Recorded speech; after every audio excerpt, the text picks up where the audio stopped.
So if you're suffering lower back pain, usually when patients will come in, they'll say, tell me the stretches to do, tell me the exercises, let's do some strengthening work. And I'm always like, that's fantastic. There's a time and place for that. But during the initial phases of care, all of our focus must go into initially the adjustments to start getting the pressure off.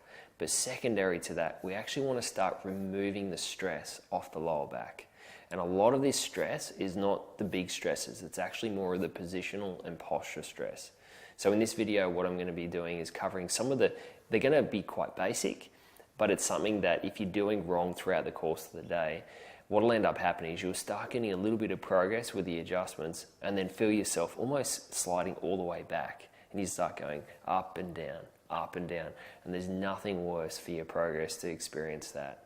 So what I'm going to be covering is a few of the little postural positions that we want to change and alter to make sure that you get the quickest and the best long-standing results. So when I get home from work, I'm exhausted, and all I want to do is sit down in the couch and do that. All right. So from side on, what that looks like is here, sitting down, and then letting your buttock area slide forward and slumping down. Maybe you even drive like this. Now, unfortunately, what that does is it puts all of this abnormal stress, all of my upper body weight plants down on that lower back area, particularly the L3, L4, L5 disc area, and will undo all the work that we want to make with those adjustments. So I'm going to go through just one of the most important things. If you do a lot of driving, if you like to relax at night, that's fantastic.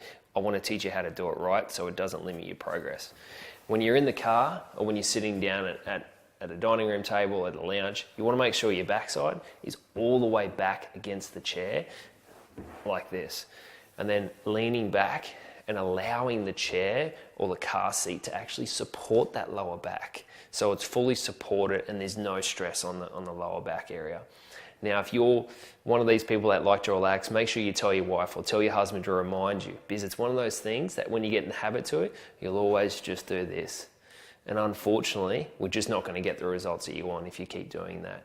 And so make sure backside's at the back, buttock sits in there nice and firm, the lower back supported, and everything's able to heal and take the stress off that area. So a real common mistake that people make is just simply the way that they bend or lift something.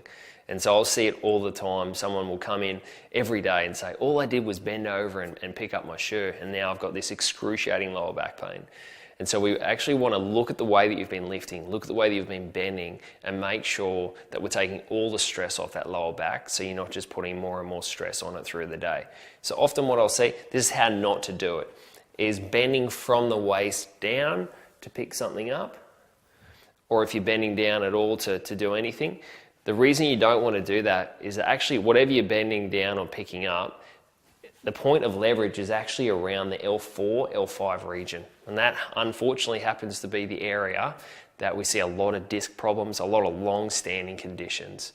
And so any bending down, any lifting, you actually want to make sure it's almost in a squat movement, so the bum goes out first. So bum out first, bend the knees, lifting straight back up. All of the weight goes through the buttock muscles. They're the muscles that can handle it, and you reduce all the stress off that lower back. So from the side, mechanics, what you don't want to do is bend from the waist area down. You actually want the bum to go out first, bending the knees, the back stays straight, and then back up. All your power's through the buttock area, not through the lower back area. So an area of weakness for the lower back is actually when you bend forward and then twist.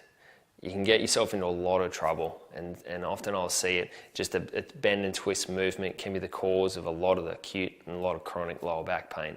So just a little thing when you are bending down properly now, try to avoid that reaching out and that twisting motion in the bending position. You're best to move your feet when you do it. Otherwise, what's going to happen, you're going to put a lot of stress on that lower lumbar area, particularly on the lateral aspect of the discs, and they're just not designed for that movement. So try and avoid especially the bending down and then picking something up, coming straight down in front of you in a squat motion. It's going to help you so much. Enjoy.